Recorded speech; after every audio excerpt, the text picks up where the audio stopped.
Hello friends, आज हम बच्चों में खुजली के सबसे बड़े कारण के बारे में बात करने वाले हैं, जिसका नाम है एटोपिक डर्मेटाइटिस।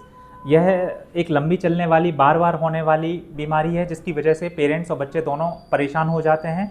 कई केसेस में ये एलर्जी वगैरह के साथ भी एसोसिएटेड हो सकती है, जो सर्दी खांसी उन बच्चों को काफ़ी फ्रीक्वेंटली और काफ़ी कॉमनली रहती है। इम्यून सिस्टम के डिसफंक्शन की वजह से होती है और कुछ जेनेटिक वजहों की वजह से होती है। अगर हम थोड़ा डिटेल में बात करेंगे तो बेसिकली बॉडी में एक फ्लैग्रिन नाम का प्रोटीन सिंथेसाइज नहीं हो पाता है या इम्प्रॉपर सिंथेसिस होता है। उसकी वजह से स्किन में से वाटर लॉस बढ़ जाता है, स्किन ड्राई होने लगती है, सेंसिटिव हो जाती है, जिसकी वजह से जो एलर्जी वाले मॉलिक्यूल्स हैं जो एनवायरनमेंट में पाए जाते हैं, जैसे डस्ट हो गया, पॉलन्स हो गया, इनका पेनिट्रेशन बहुत आसानी से होने लगता है। उसकी वजह से बच्चा परेशान होकर बस खुजली करता रहता है। अलग अलग एज में अलग अलग सिम्टम्स आते हैं। मेनली जो सिम्टम्स होती है वो खुजली हो सकती है। कुछ बच्चों में हाथ के बाहर वाले हिस्से में, कुछ में अंदर के हिस्से में, कुछ के चीक्स में अफेक्ट होते हैं। मेनली ये खुजली रात की तरफ ज़्यादा होती है। अगर खुजली ज़्यादा चलने लगे तो उसकी वजह से स्किन में आपका कालापन या सफ़ेदपन या फिर खुजली के मार्क्स, इन्फेक्शन, बैक्टीरिया इन्फेक्शन जैसे आपको पस वाली मॉलिक्यूल्स वगैरह काफ़ी ज़्यादा पाए जा सकते हैं। मुद्दे पर कि बचना कैसे है इससे, तो सबसे पहला जो है, इस बीमारी में ना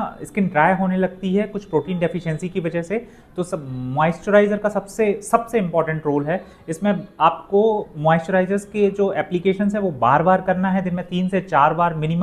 और जब भी मॉइस्चराइजर लगाएं, इस बात का ध्यान रखें कि चमड़ी थोड़ी सी डैम्प स्किन हो या गीली हुई स्किन हो, तो उस पर मॉइस्चराइजर ज़्यादा अच्छा काम करता है। उसकी वजह से हमें कम लगाना पड़ता है और ज़्यादा देर काम करता है। तो एक तो नहाने के बाद लगा लिया, दूसरा या तीसरा चौथा एप्लीकेशन जब भी करें, चमड़ी को थोड़ा सा किसी गीले कपड़े से पोंछ लें और 1 मिनट के अंदर आपका मॉइस्चराइजर लग जाना चाहिए। ये थंब रूल ना हमें नहाने के बाद भी अप्लाई करना है कि स्किन को हमने टॉवल से सुखाया नहाने के बाद और जस्ट इमीडिएटली बाद आपका मॉइस्चराइजर का एप्लीकेशन हो जाए।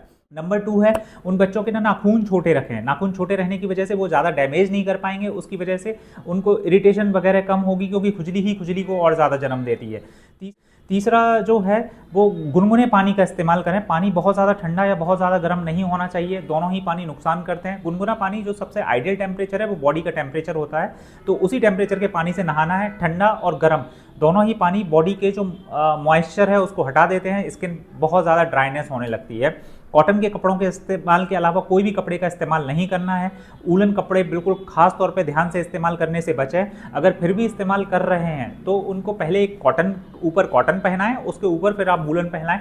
डायरेक्ट स्किन के कांटेक्ट में नहीं आना चाहिए, क्योंकि वूलन एलर्जी सबसे कॉमन एलर्जीज में से एक आती है। जो सोप वगैरह का इस्तेमाल कम से कम करना है, क्योंकि स्किन में ऑलरेडी मॉइस्चर नहीं है। आप सोप यूज़ करेंगे तो वो मॉइस्चर वैसे भी नहीं बचेगा और ज़्यादा।